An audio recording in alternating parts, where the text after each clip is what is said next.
तो उदयपुर में चल रहे चिंतन शिविर में शिरकत करने आए वरिष्ठ कांग्रेस नेता और हरियाणा के पूर्व मुख्यमंत्री भूपेंद्र सिंह हुड्डा ने कहा कि पीएम फसल बीमा योजना कामयाब नहीं है, प्रीमियम ज़्यादा जाता है और कंपनसेशन कम मिलता है, इसे रिव्यू की ज़रूरत है।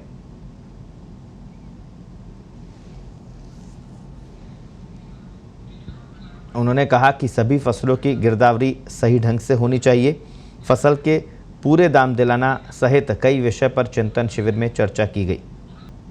तो कांग्रेस का चिंतन शिविर आज दूसरा दिन चिंतन शिविर का तमाम नेता ग्रुप डिस्कशन में मंथन करते नजर आए। कई घंटों तक ये ग्रुप डिस्कशन चला, जिसमें पार्टी को किस तरह से जिंदा किया जाए इस पर तो मंथन हुआ ही, साथ ही साथ तमाम कांग्रेस नेताओं ने देश के हालात को लेकर भी चिंता जाहिर की और उन्होंने साफ तौर पर कहा कि मोदी सरकार देश को गलत दिशा में लेकर जा रही है। इतना ही नहीं, इस चिंतन शिविर से प्रियंका गांधी को एक पार्टी का अध्यक्ष बनाने की मांग भी उठी है। तो क्या कुछ रहा दूसरा दिन चिंतन शिविर में, इस बारे में ज़्यादा जानकारी के लिए हमारे साथ में उदयपुर से हमारे वरिष्ठ सहयोगी मुकेश हिंगड़ फोन लाइन पर जुड़े हैं। जी मुकेश, आज दूसरा दिन था और तकरीबन पूरा दिन ग्रुप डिस्कशन में बीता है, क्या कुछ अंदर से खबर छन कर आई है?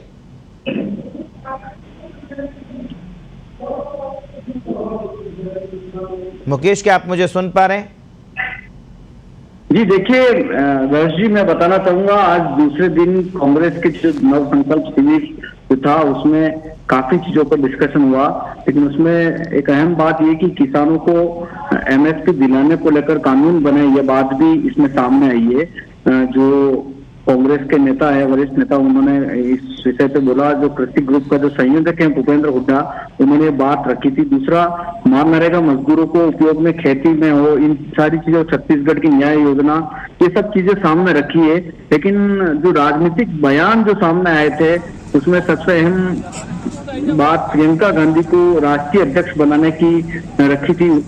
इस शिविर के बाद जब मीडिया से बातचीत कर रहे थे तब। जी, तो क्या लगता है, क्योंकि आचार्य प्रमोद कृष्णन ये पहली बार नहीं है जब वो प्रियंका गांधी को अध्यक्ष बनाने की पैरवी करते नजर आए। इस बार मौका काफी अहम था क्योंकि तमाम दिग्गज नेता मौजूद थे, सोनिया गांधी मौजूद थी, राहुल गांधी मौजूद थी, और इस बीच ये मांग क्या लगता है कांग्रेस में एक नई बहस को जन्म देगी?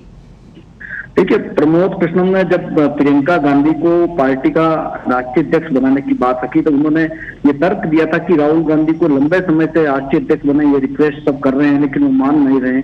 अगर वो अब भी नहीं मानते हैं तो प्रियंका गांधी सबसे टॉप नाम उन्होंने बताया, क्योंकि पूरा देश चाहता है, इस तरह की बात कही थी। लेकिन प्रमोद कृष्णन के इस तरह के बयान तो समय समय पर आते ही रहते हैं, लेकिन आज उनका एक सॉफ्ट बयान ये भी था कि जब सचिन पायलट को और गहलोत की लेकर कोई सवाल किया था तब उन्होंने कहा था कि जो कुछ हुआ वो राजनीति में इस तरह की चीजें हो जाती है, लेकिन अशोक गहलोत भी अच्छे नेता है, इस तरह की बात उन्होंने कही थी। आज एक चीज जो उदयपुर में नई चीज उनके सामने आई थी। जी मुकेश जी बताएं।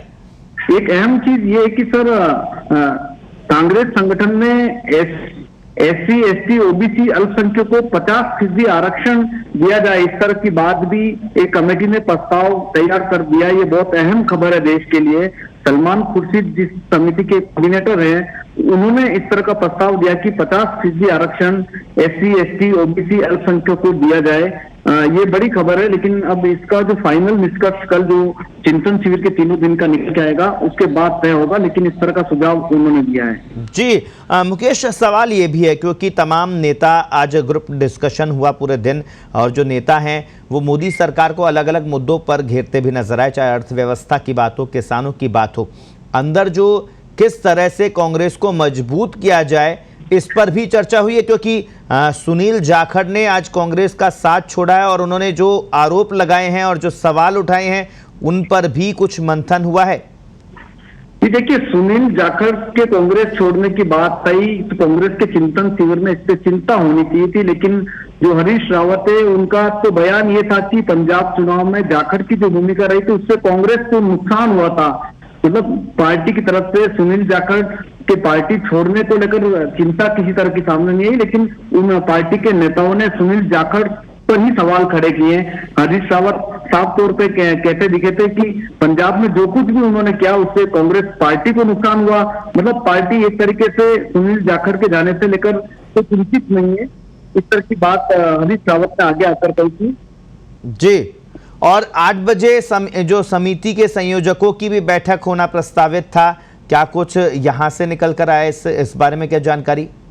नहीं, देखिए समिति की बैठकों को जो चीजें दिन भर डिस्कस हुए कल और आज में, उन चीजों को लेकर कंपाइल डिस्कस हुआ था, लेकिन जो फाइनल निष्कर्ष होगा वो तीसरे दिन समापन होगा। उसमें उदयपुर सम्मेलन में जो कुछ बातें सामने आई है उसका एक पूरा ड्राफ्ट तैयार किया जाएगा। वो सारी चीजें कल फाइनल होगी। कल शाम तक पूरी तस्वीर साफ हो जाएगी कि कांग्रेस के इस जन संकल्प शिविर से क्या बातें उभर कर आई और क्या फाइनल ड्राफ्ट कांग्रेस पार्टी के लिए होगा। कांग्रेस की दिशा 2024 के लोकसभा चुनाव में किस तरह होगी, आने वाले जो राज्यों में विधानसभा चुनाव होने उनमें कांग्रेस की क्या रणनीति होगी, राहुल गांधी जो यात्रा करेंगे उस यात्रा का रूट क्या होगा, वो कब यात्रा शुरू करेंगे, ये सब चीजें कल फाइनल हो जाएगी, ऐसी संभावना है। जी, आखिरी सवाल लूंगा मुकेश, क्योंकि चिंतन शिविर को 2 दिन हो चुके हैं आज, और लगातार जिस तरह से ग्रुप डिस्कशन भी हुआ, तमाम नेताओं ने बातचीत भी की और नई मांगे भी उठाई है, क्या लगता है इस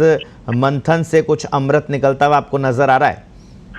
देखिए, अमृत निकलने की वाली बात तो अभी नहीं कह सकते, लेकिन जब सोनिया गांधी ने कल कहा था कि कांग्रेस पार्टी में आप नेताओं को बहुत कुछ दिया है, अब आपको कर चुकाने की बारी है, तब उस तस्वीर को जब देखा गया तो नेता एक दूसरे को देख रहे थे। ये चीजें जरूर सोचने वाली बात थी, लेकिन अब कांग्रेस के नेताओं को अगर टिकट इस तरह से दिया जाएगा तो उनके परिवार में जो लोग आगे बढ़े हैं वो कैसे क्या होगा, पार्टी का अमृत क्या होगा, उससे ज्यादा चिंता कांग्रेस नेताओं में इस तरह की है कि क्या होगा। 2023 का चुनाव आ रहा, राजस्थान में भी ऐसे कई नेता है जो टिकट को लेकर लड़ रहे हैं, लेकिन अगर कांग्रेस की नई जो शर्त डाल रहे हैं या नए तरीके से बदलाव कर रहे हैं उसका क्या नुकसान फायदा होगा, अभी तो नेता सोच रहे हैं। लेकिन कांग्रेस जो कल ड्राफ्ट फाइनल करेगा उसके बाद ये रिव्यू किया जा सकता है कि कांग्रेस पार्टी का अमृत किस तरह से मंथन में निकल कर आता है। बहुत बहुत शुक्रिया।